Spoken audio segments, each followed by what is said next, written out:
Hello everybody, it's Stormy from Stormaids, and today I'm going to be doing my November wrap-up. I read 22 books in November, which was really good, and 12 of those was from part of my experiment of letting my friend Melmac pick my TBR. So that's the books that I'm going to actually concentrate on with this wrap-up. I did read some other really great books during the month, but I thought since I did do the letting my friend pick my TBR, that I would just talk about those books and kind of rank those books in the orders of the ones that I liked the most to the ones that I didn't like very much. For the most part, this was fairly successful. I really enjoyed most of them. There was one Nora Roberts book that I didn't really care for too much, but I liked most of all the other ones, so it's pretty good success rate, I think. There was no DNFs, there was no 1 stars, so I think it was pretty good. Sorry about, like, the ring light, but it is very overcast and chilly here, and so I'm trying to make it work. So I'm going to start out with the Nora Roberts books, and so my favorite Nora Roberts book of the month was The Witness. I'm sure everybody kind of knew that one because I've talked about this one a lot. I really liked The Witness. It was a lot of fun. I gave it 5 stars. At the beginning, it has the main character when she was like 16 or 17, somewhere around there, and she witnesses something, and they were going to be putting her like in some kind of like witness protection, but things go wrong, and she has to go on the run on her own.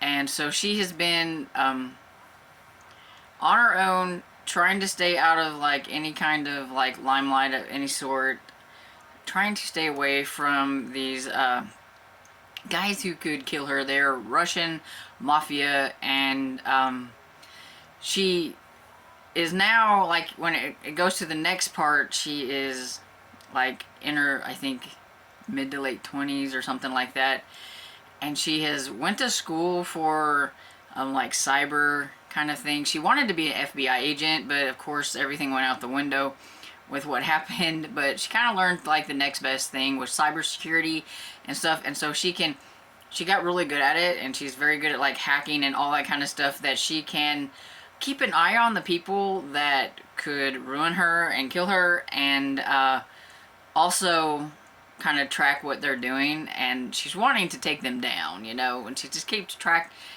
of them. And she also made a business out of it, so it's like a business that she can work from home and like in her computer and do all that stuff, and she doesn't have to go to the people's places. She stays really to herself, and she decides to move to this small town.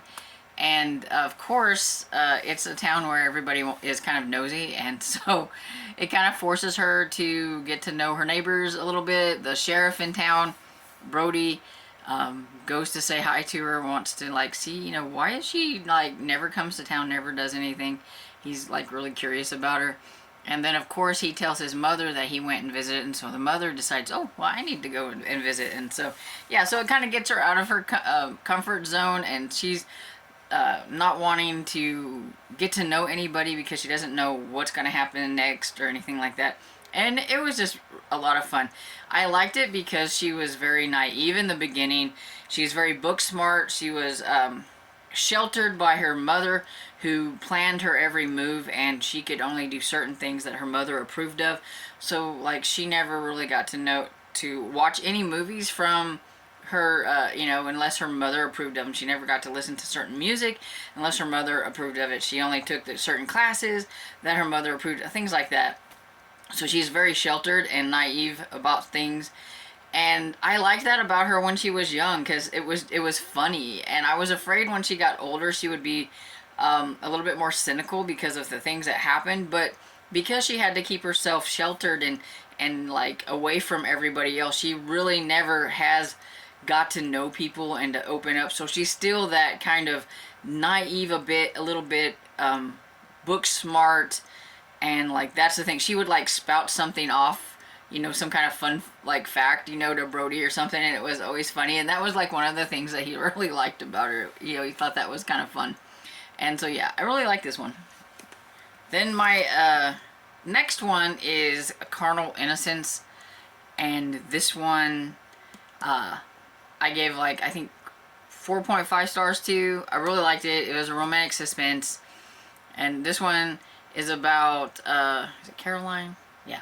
It's about Caroline, who is a violinist, and she's had a really stressful time and a really bad kind of breakup thing with her boyfriend, and she inherits her grandmother's home, and she decides to go back to Innocence and, you know, check it out and kind of get it ready to sell or whatever. And she doesn't know that in Innocence they were having a problem where there's some women, local women, have been going missing and been found dead, and she ends up finding one of those on her property, and so that kind of gets her thrown into things. And there is Tucker Longstreet, who is quite the player in town.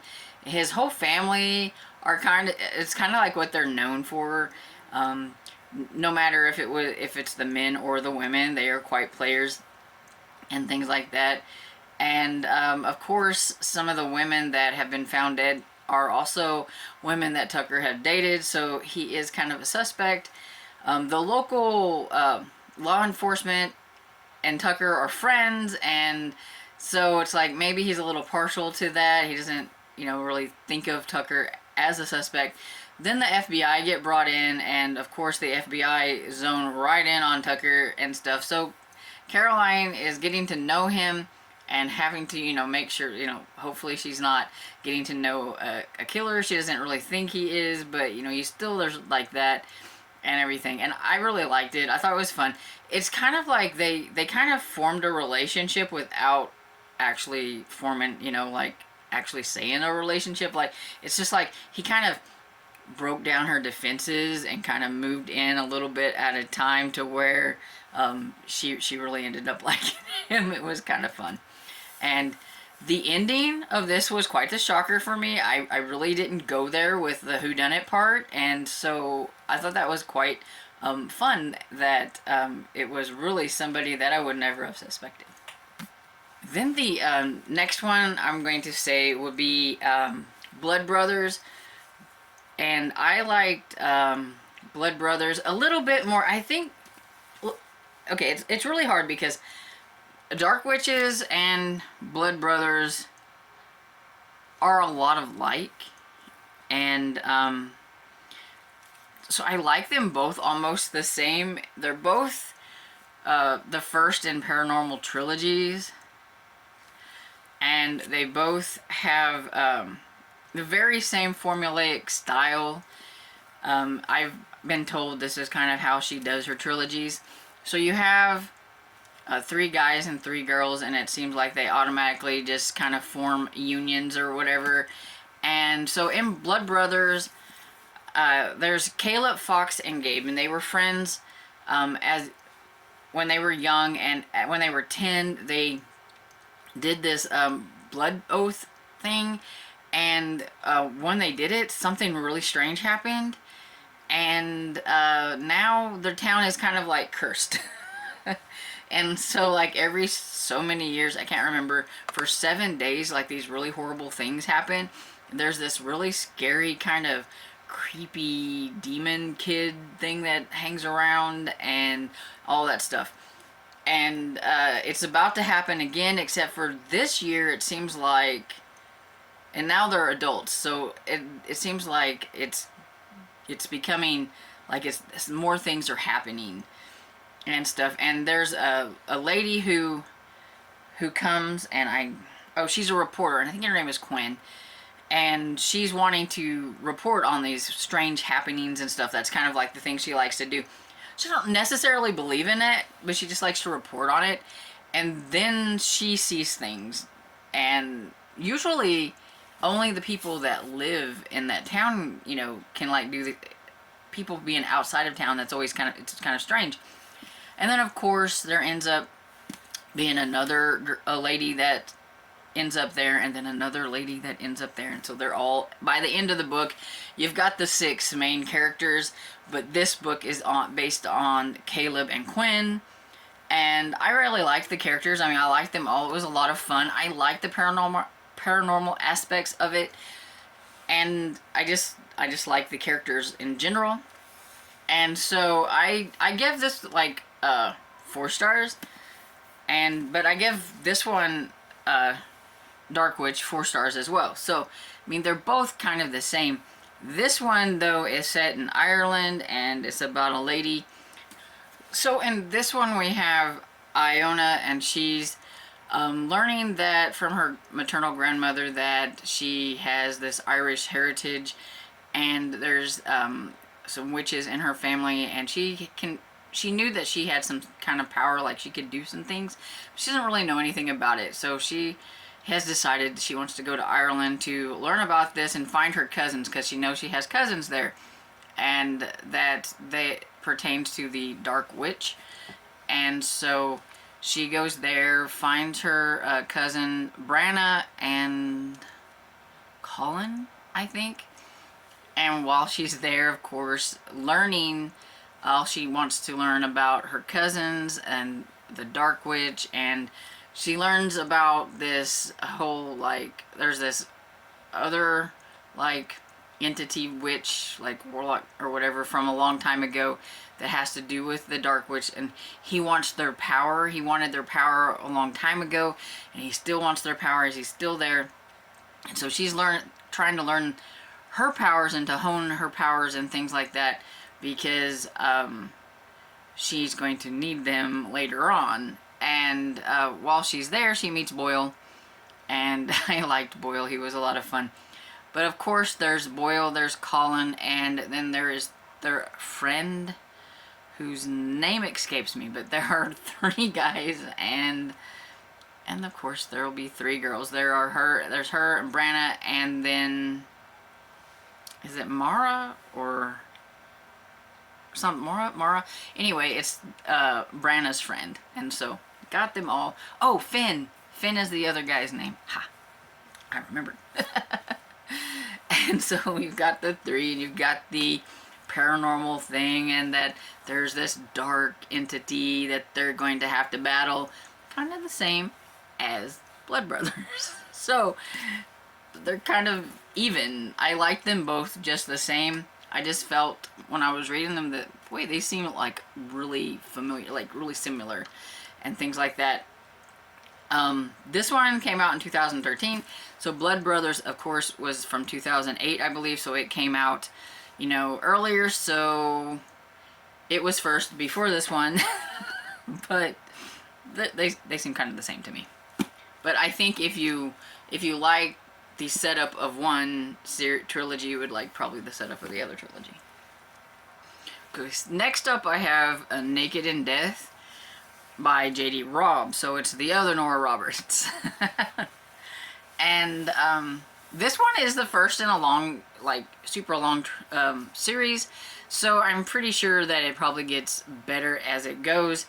But this first one was pretty much just an introductory to the characters, and I thought it was okay. I liked Eve Dallas and everything. I was a little not so sure about Rourke through most of it. I'm sure I will probably start to like him a little bit more, but in this one, of course, he is kind of a suspect, so you're not really supposed to like him too much, I don't think.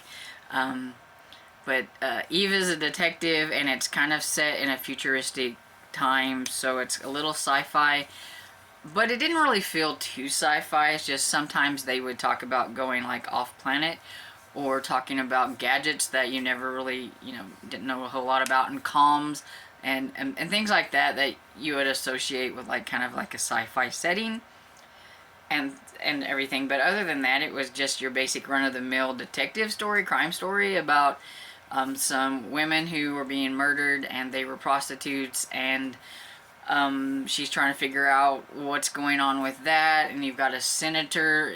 One of the one of the ladies that was killed is like I don't know if it was the niece or the daughter, anyway, of the senator. So you've got that, and there's a whole thing surrounding that, and so it's one of those where you've got to kind of be careful about what you're doing when you're investigating some things, but then Eve really doesn't care, and she's not very sensitive to things, and so gets herself into some trouble now and then and stuff like that. And it was okay. I give it like 3.5 stars. I will continue and try another one, I think, next year to see, you know, how it progresses, and if it's going to be a series that I'm going to want to try to catch up on at some point. I mean, with over 50-something books in the series, there's no catching up anytime soon. So I need to decide if it's a series I want to invest time in, I guess. But I would need to read a few more before I decide that. Then the next one I have is Midnight Bayou. And this was the first one that I read because a lot of people really, really liked this one. And I liked it. I just guess I didn't like it quite as much as everybody else did. It has kind of a magical, kind of paranormally type thing. I did like the part where, because it had a bit of a ghosty in the house type of thing, so a haunted house. But this one is about, and can I remember these people's names? And of course, they never say on the back. It's always got the lovely Nora Roberts on the back. And I can't remember the names of the characters. It's been too long ago since I've read it. Oh, Declan. That's it. How could I forget Declan? Declan is Melmac's favorite guy. How could I forget Declan? But okay, so it's about Declan, who he's been drawn to this house. He had seen this house when he was younger, and he never really kind of forgot about the house, and he decides to buy it sight unseen. But it's been like 10 years, and it doesn't look quite like he remembers it whenever he gets there. It's a little rundown, but he's decided, you know, he's going to spend his time working on it and fixing it up and everything. And then there's the neighbor, and I think her name is Lena. Leanne or Lena. Something like that. And she's kind of like I think she's a bartender or something. Something like that. Anyway. And he's pretty infatuated with her, like, right off the start. I mean, this really has kind of a bit of an insta-love thing, which I think is one of the reasons why I wasn't really a particular fan. And then Melmac told me that sometimes that happens a lot with Nora Roberts' books, so I was like, okay. So at least I'm prepared for that whenever it happens again. But yeah, so it had reincarnation aspects, which I'm not really a huge fan of. I don't believe in that kind of stuff, and so I always find that stuff a little bit far-fetched, but overall, it was still a good read. It read really fast, and I did like a lot of the stuff in it, so I gave this one 3 stars.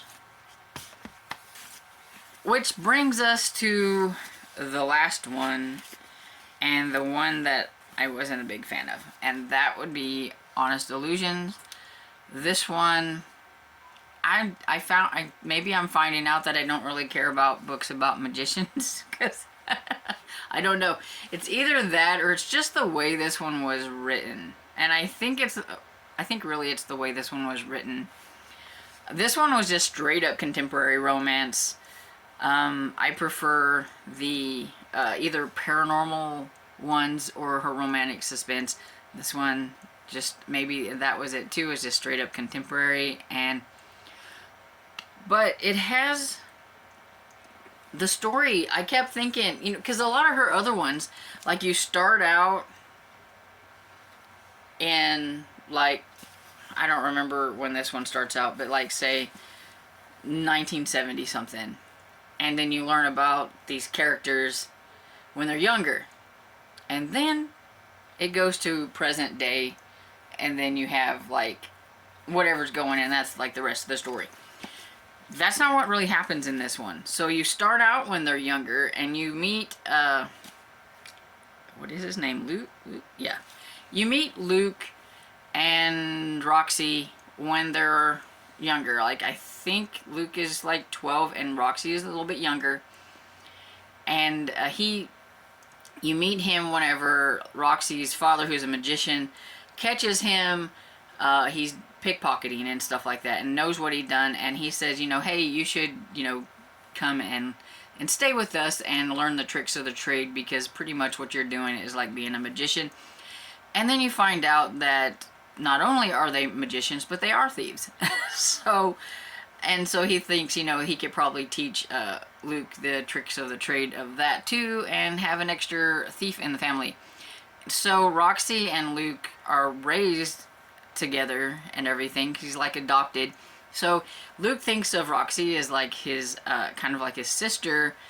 And instead of it going from that to like they get older, you keep growing with them till like they're teenagers, then they're older, and then they're old, and then there's this point to where it brings you back to the beginning, because at the very beginning you have like the little prologue where Luke's been gone for 5 years and Roxy's not very happy, but then you don't know why. And so then you have the story of them being young and then them growing up, and then you get to the certain point to where it's like, oh, now we're gonna find out why, what happened to Luke. And then from that point, like maybe this much of the story or whatever is Luke is back and the story moves forward. And so I think I just wasn't a big fan of that.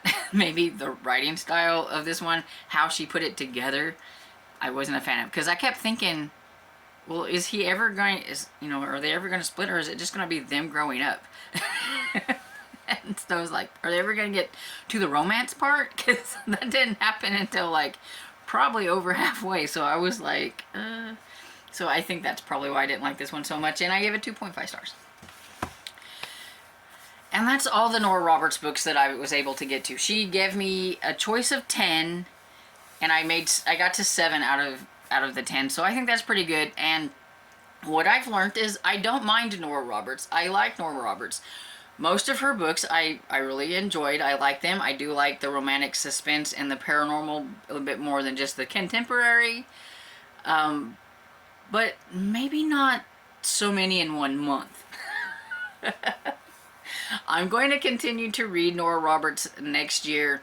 I have some buddy reads set up with Melmac. I do want to continue on with the trilogies that I did start. I would like to try the trilogies that I didn't get to. And since it's 2023 and, doing like a series with trilogies and stuff like that, I figured, it'll be a good time to catch up on some of these trilogies and things like that. So I will do that. And like I said, try a couple more maybe J.D. Robb books, but yeah, just not so many in 1 month. Spread it out throughout the year. So then she gave me a list of 6 cozy mysteries, and I got to 5 of them. And so my favorite out of the cozy mysteries was Murder in Mayfair by D.M. Quincy. I give this one 4.5 stars. I kind of had a feeling that I would like this because it's historical, and I like things I like historical things. Historical mysteries, historical cozy mysteries, historical romances, so I had a feeling I would like this. It's about Atlas Catesby, and his father inherited a baroncy, however you say it. And anyway, so he's kind of like he's the second son. So he's not like the Baron, but he's like, So his family inherits being like this when they're not used to being that way. So he doesn't really feel like he needs to change any way that he lives anyway. Like he doesn't have a valet, he doesn't have any of that. He kind of tries to live to his means and not spend more than he needs to. And at the beginning of this, going through the town, and you see like somebody's trying to sell his wife, okay, selling his wife, and he's just like, what in the world is this? He was not a happy person. He did not like the fact that this guy was trying to sell his wife. And because he kind of knew that if whoever's gonna buy her is not gonna be a nice person or whatever, so he decides to buy her. So that's how this starts. And it was like, okay. And then of course, something ends up happening to that lady's husband, and so did the wife have something to do with it? Did Catsby have something to do with it? The Bow Street Runner is trying to figure these things out. So yeah, he has to try to figure things out himself, and I had a hard time figuring out who the killer was. There's some good suspects and everything. There was part of it that I didn't figure out, but I did figure out like the other part. I mean, it was like what's coming down to, you know, it's got to be this person. And when I found out a certain thing about somebody else, it was like, yeah, I'm pretty sure it's this person. But it was pretty hard to figure out, and I really enjoyed it. Then the next one would be Curiosity Thrilled a Cat by Sophie Kelly. I already knew that I would probably enjoy this series because I like this author's Second Chance Cat series, which is by Sophie Ryan, and this one's just by her other name, Sophie Kelly. And this one is the Magical Cat series, and so it's about Kathleen, who kind of adopts these two cats, not knowing, you know, much about them. They're supposed to be feral cats that are in the town, and they end up being a little different. She finds out as it goes, like, you know, what in the world is going on here? She finds out that they got a little bit of magical abilities. I won't say what they are. You can, like, read it and figure it out, but they were cute. One's got Owen, I think it's Owen, has a catnip addiction, which is kind of funny, and the other one, Hercules, I think, is it? I think that's the name of the cat. Has a penchant for Barry Manilow. He and yeah, it was just kind of quirky and strange and fun. I really liked it. I liked the characters, and I thought the mystery was pretty good as well. And I look forward to reading the rest of this series because I really did like that one. And I give that one 4 stars. And then we have Wine and Punishment by Sarah Fox. This one is the first in the literary pub series. And this one is about Sadie, who she decides to, after some things happen, which I read a lot of things, so I can't remember everything, but I think she had some problems with her boyfriend or ex. I don't know if it was ex-boyfriend or ex-husband. It was an ex of some sort. Anyway, and she decides to buy this place and turn it into a pub. But not just an ordinary pub, but a pub where she has everything's kind of literary themed, from the drinks and all that stuff. But she also hosts book clubs. Like, you have a romance book club, a classics book club, mystery book club, things like that. So, and whenever they do, she does host these, she'll make drinks that kind of associated with the clubs and stuff like that. So, it was kind of fun. I really liked that. I liked Grayson, and yeah, all the characters were a lot of fun. My only problem with this one was the fact that there was a guy named Grayson and a guy named Jason, and when I was listening to it, it was really hard to distinguish between the two sometimes. But yeah, I really enjoyed this one, and I gave this one 4 stars as well. And then I have the Christie Curse, and this one is by Victoria Abbott, and it's about Jordan, who pretty much fakes her way into getting this job with this old lady who wants her to procure a Christie manuscript that is supposed to be on the market. It's supposed to be something that nobody's ever heard of or has, and she finds out that the guy that was hired before her had kind of an accident. He was pushed onto a train station and, you know, did not go well for him. So, as she's trying to figure out what's going on and trying to figure out about this manuscript, she also is figuring out that maybe that guy before her, it wasn't an accident. Because there's somebody else ends up dying, and there's a bunch of things going on, and she's, you know, a little worried that maybe she's taking on a little bit more than bargained for with this job, and that her boss isn't really being truthful And I liked Vera. She's a grumpy old lady. But she was kind of interesting too. And so, yeah, I enjoyed this one. There were, certain things that was just okay, that I thought it was a decent start to, first in the series kind of thing. A lot of times with cozies, they're not like smashing hits right off the bat. Sometimes you find one that is, like Curiosity Thrilled the Cat and Murder in Mayfair and Wine and Punishment. I really thought those were solid starts to the series. This one I just thought was okay. And I gave it 3.5 stars. Then the last one, which was my least favorite out of the cozies, but still, even being a least favorite, it was still not that bad, and that's Grounds for Murder by Tara Lush, which is the first book, I think, in Coffee Lovers series. And it's about Lana, who she has a coffee shop, and her best barista decides to go and work for the competition without even telling her. No notice, no nothing. Just all of a sudden she finds out he's working over there, and they're having like this big coffee competition or whatever. And so she's wanting to find out why he left. There was an argument, and of course after that argument, he's going to be found dead, and she's going to be kind of a suspect, and so she's got to figure out what in the world happened. And I just thought it was okay. I can't off the top of my head right at this moment remember why it wasn't a big hit for me. I don't know if this was the one. There was one in here, and it could have been this one, that I got tired of the lady referring to the cop as Chief Hunky, or Chief Hottie, or Sheriff Hottie.